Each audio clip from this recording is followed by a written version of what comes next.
তওবাকারীকে আল্লাহ বড় পছন্দ করে। যদি কারো মনে হয় তাহলে ভাইজান বাবাজি তাহলে আমরা কি করব, আমি একটাই কথা বলবো, তোমার আমার লিডার হলো রাসূল, রাসূলুল্লাহকে ফলো করো। নবী আমার বিদায় নেবার সময় জানিয়ে দিয়েছে, এ দুনিয়ার মানুষেরা, আমি আল্লাহ তোদের কাছে, আমি রাসূল তোদের কাছে তিনটে জিনিস রেখে যাচ্ছি, এই তিনটেকে মজবুত করে ধর। কি তিনটে জিনিস? প্রথম নম্বর হলো কিতাবুল্লাহ, আল্লাহ পাকের কোরআন। দ্বিতীয় নম্বর হলো সুন্নাতে রাসূলি, আমি নবী আমার সুন্নাত। তিন নম্বর হলো আহলে বাইতি, আমি নবী আমার আহার, আমার পরিবার, আমার খানদান। অর্থাৎ নবীর খানদানকে ধরো, নবীর খানদান তোমাকে সুন্নাতে রাসূল দেখাবে, আর সুন্নাতে রাসূলই হলো আল্লাহ পাকের পাক কালামুল্লাহ কোরআন। অর্থাৎ নবী যা করেছে, নবী কি করেছে? কোরআন অনুযায়ী কাজ করেছে, ঠিক তো নাকি গো? হ্যাঁ। তাহলে রাসূল বলছেন তোমরা কাকে ধরবে? কোরআন। মাফ করবেন, নিজের নাম বাড়াবার জন্য বলছি, সত্যটা জানাবার জন্য বলছি। আমার দাদা হুজুর কোরআন, আমার 5 হুজুর কোরআন, আমার আব্বা আলী আকবর সিদ্দিক হুজুর কেবলা কোরআন, সেই ঘরের ছেলে আমি কোরআন। এখন আমি যদি বলি তোমরা অত যদি চিন্তা টেনশন না, ভালো বন্ধু বেশ বাঁচতে পারো, তোমরা আমাকে ছেলে মনে করে, মুরব্বীরা ভাইয়েরা ভাই মনে করে, মায়েরা সন্তান মনে করে, বোনেরা ভাই মনে করে তোমরা আমার পাশে এসে দাঁড়াও, আমার সাথ দাও। আপনারা কি আমার কথা শুনে আমার সাথ দিতে রাজি আছেন? আল্লাহকে সাক্ষী রেখে বলবেন তারা রাজি আছেন, হাত তোলেন। আমি জোর করছি না, যারা রাজি আছেন লম্বা হাত তোলেন। আলহামদুলিল্লাহ। এই হাত আপনি কবুল করেন আল্লাহ, এই হাতকে আপনি সঠিক রাস্তা দেখান, এই হাতকে ডানাতে আমলনামা দেবেন, এই হাতকে আপনি আরশে আজিমের ছায়াতলে থাকার তৌফিক দেবেন। এরা বিশ্বাস করেছে তোমার নবী বংশের বাচ্চার উপরে, আল্লাহ এদেরকে দুনিয়া আখিরাতে শান্তির ব্যবস্থা করে দেন, বলো আমিন। যদি একজন দুজন অবিশ্বাস করে তার জন্য আমার দোয়াও নেই, বদদোয়া নেই।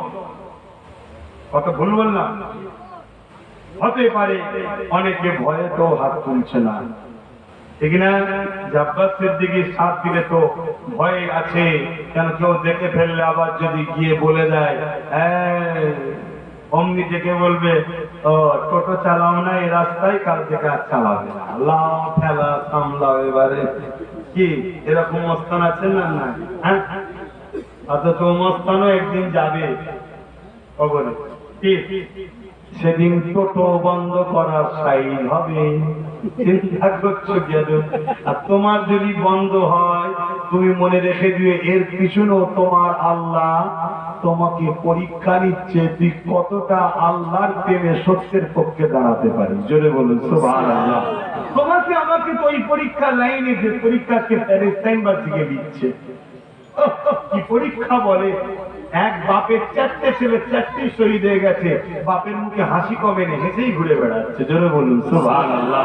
কেন? তাকে জিজ্ঞেস করা হচ্ছে আপনার তো 4টে ছেলেই শহীদ হয়ে গেছে। বলছে আমি যখন দুনিয়ায় এসেছিলাম আমার তো কিছুই ছিল না, 4টে তো আল্লাহ দিয়েছে, আল্লাহ জিনিস আল্লাহ নিয়েছে, তো আমার কষ্ট করার কি আছে? উপরন্ত খুশি হওয়া দরকার, আল্লাহর ঘর মসজিদের জন্য গেছে, লুটার জন্য যায়নি, দান করার জন্য গেছে। জোরে বলুন সুবহানাল্লাহ। কাল তুমি তো বাপ রুজি নিয়ে আসনি, তোমার ধরো না দুদিন চলছিল, একদিন আল্লাহ পরীক্ষা নিবার জন্য কোন জালিম তোমার তার মাধ্যম হয়েছে, রুকে দিয়েছে, পরীক্ষা হচ্ছে, ঘেবড়ে যাবার কিছু নেই তো। কি ভুল বলছি? তুমি ভাববে হুজুর আপনারা কি অসুবিধা আছে, আমার অসুবিধা নাই। হ্যাঁ, আমার অসুবিধা নাই। কে বলেছে? তোমার থেকে বেশি অসুবিধা আমার। সারা বাংলায় আমার উপরে চাপ আসছে, সারা বাংলা থেকে আমার উপর অসুবিধা হয়। হ্যাঁ, এখানে জলসা, ওখানে জলসা, সেখানে জলসা, সবাই আসবে আব্বাস সিদ্দিকী নয়, এই হচ্ছে না ভাইজান। আমাদেরকে এই বলছে, আমি থাক তাহলে রেসলে পরে করবি করি। আবার কিছু কিছু ছেলে আমাকে শোনায়নি, ওসব হাইকোর্টের সামনে গিয়ে ফটো তুলে ছাড়ছে। কি খাবার তুই ওখানে কি করছিস? না গ্রামে এসে থানা বলেছিল আব্বাস সিদ্দিকীকে জলসায় নিয়ে এলে তোদেরকে মিথ্যা কেসে ভরে দেবো। বা এটা পুলিশের কাজ, এজন্য বলে। তাহলে পুলিশ এটা কি ঠিক করছে না ভুল করছে? পুলিশ ভুল করছে না, তার থেকে বেশি ভুল আমরা করছি। জোরে বলো।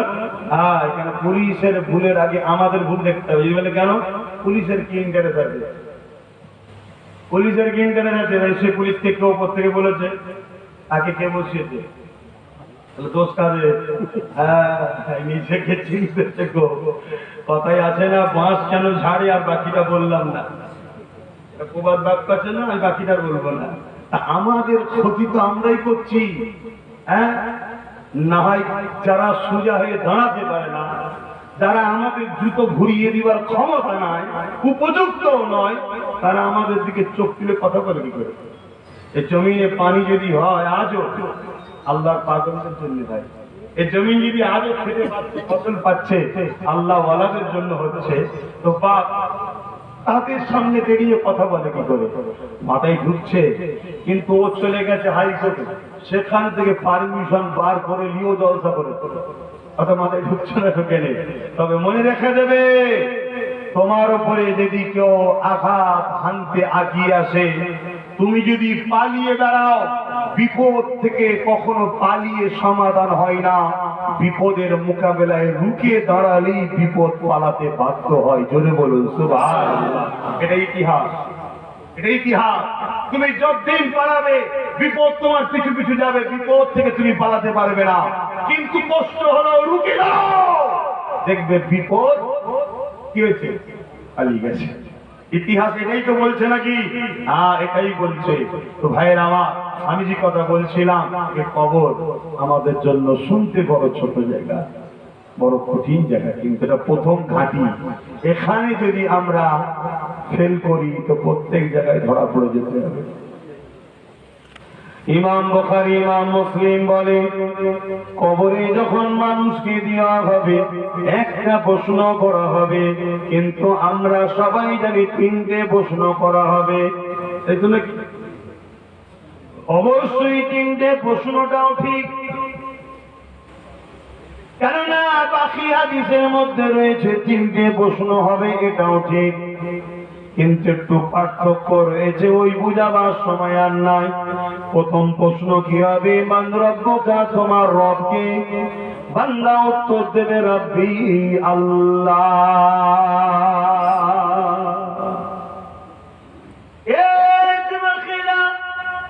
যে বলবে আমার রব আল্লাহ, তাকে আর দ্বিতীয় কি প্রশ্ন করার দরকার আছে?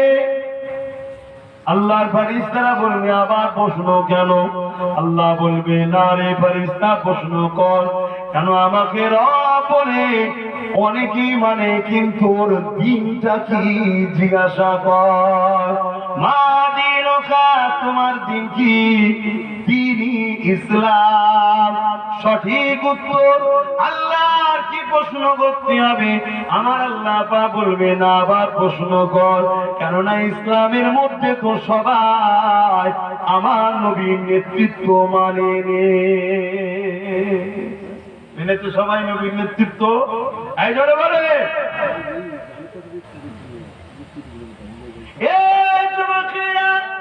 আমার নবীকে দাঁড় করানো হবে, আমার নবীকে হাজির করানো হবে, আমার নবীকে দেখিয়ে দেখিয়ে জিজ্ঞাসা করা হবে, ইনি মুহাম্মাদুর রাসূলুল্লাহ, দুনিয়ার জমিনে ইনার সম্বন্ধে তোমার কি ধারণা ছিল? ইনার সঙ্গে তোমার কেমন সম্পর্ক ছিল? ইনাকে তুমি কেমন ভাবে মানতে? এই যুবকেরা যারা বলবে আমাদের জীবনে চাওয়া পাওয়া, উঠা বসা, নিঃশ্বাস ছাড়া নিঃশ্বাস ছাড়া প্রতিটা মুহূর্তে ইনি আমাদের মডেল ছিলেন, ইনি আমাদের লিডার ছিলেন, ইনি আমাদের নেতা ছিলেন, ইনি মুহাম্মদ রাসূলুল্লাহ, আমাদের রাসূল। আল্লাহ পাক বলবে ফেরেশতারে, জান্নাতে একটা সুড়ঙ্গ করে দে, ওই বান্দার উপরে আমি রাজি হয়ে গেছি, ওকে আরামের ঘুম ঘুমাতে দে। কিন্তু অনেক মুসলমান ধরা পড়ে যাবে, যারা আমার রাসূলের পাক সাল্লাল্লাহু আলাইহি ওয়াসাল্লামকে শুধু নামাজে নিয়েছে, শুধু রোজায় নিয়েছে, শুধু দাড়ি টুপিতে নিয়েছে, শুধু হজে নিয়েছে, সংসার জীবনে নবীকে বাদ দিয়েছে, অর্থনীতি জীবনে রাসূলকে বাদ দিয়েছে, রাজনীতি জীবনে রাসূলকে বাদ দিয়েছে, পরিবার নীতিতে রাসূলুল্লাহকে বাদ দিয়েছে, এমন করে সম্প্রীতির নীতিতে রাসূলুল্লাহকে বাদ দিয়েছে, রাষ্ট্রনীতিতে রাসূলুল্লাহকে বাদ দিয়েছে। এই সকল লোক ধরা পড়ে যাবে, এদের তখন সেখানে নাজাত আর মিলবে না। এই যুবকেরা এখন যদি কারো ব্রেনে ঢোকে এটা গণতান্ত্রিক দেশ, এটা যখন ইসলামিক কান্ট্রি নয়, এখানে সব জায়গায় রাসূলুল্লাহকে নিয়ে যাবে না। হাইরে বড় লজ্জা, হাইরে বড় দুঃখ, এটাই তো বড় আফসোসের বিষয়। সবাই সবার নেতাকে ধরে বসে আছে, যে যার বিশ্বাস, যে যার পছন্দ, যে যার লিডারের অনুসরণ করতে লেগেছে। কেন তুমি আমি আমার রাসূলুল্লাহকে নিয়ে এখানে বাঁচতে পারবো না, এখানে চলতে পারবো না, এখানে উঠতে পারবো না? আমি বিশ্বকে চ্যালেঞ্জ দিলাম, আমার নবী পাকের এমন কোন সমাজ নীতি দেখাও যে নীতিটা মানবতার বিরুদ্ধে। আমার নবী পাকের এমন কোন রাষ্ট্রনীতি দেখাও যেটা আমার রাসূলুল্লাহ রাষ্ট্রনীতি, যেটা দেশের জন্য বিরুদ্ধে, সমাজের জন্য বিরুদ্ধে, মানবতার বিরুদ্ধে, মনুষ্যত্বের বিরুদ্ধে। না না, দেখাতে পারবে না। অথচ গুগলকে তুমি যদি সার্চ করো, এই গুগল বলো তো দেখি পৃথিবীর সমস্ত দিক দিয়ে শ্রেষ্ঠ লিডার, শ্রেষ্ঠ নেতা, শ্রেষ্ঠকে গুগল স্বীকার করে নিচ্ছে, তিনি হলেন মুহাম্মাদুর রাসূল। আরো জোরে বলুন সুবহানাল্লাহ। আর নামাজি বলছে, রোজাদার বলছে, আলেম বলছে, পীর সাহেব বলছে না, এখানে সব জায়গায় রাসূল লাগানো যাবে না। নাউযুবিল্লাহ বলেন। এদের ঈমান আছে? আমার নবী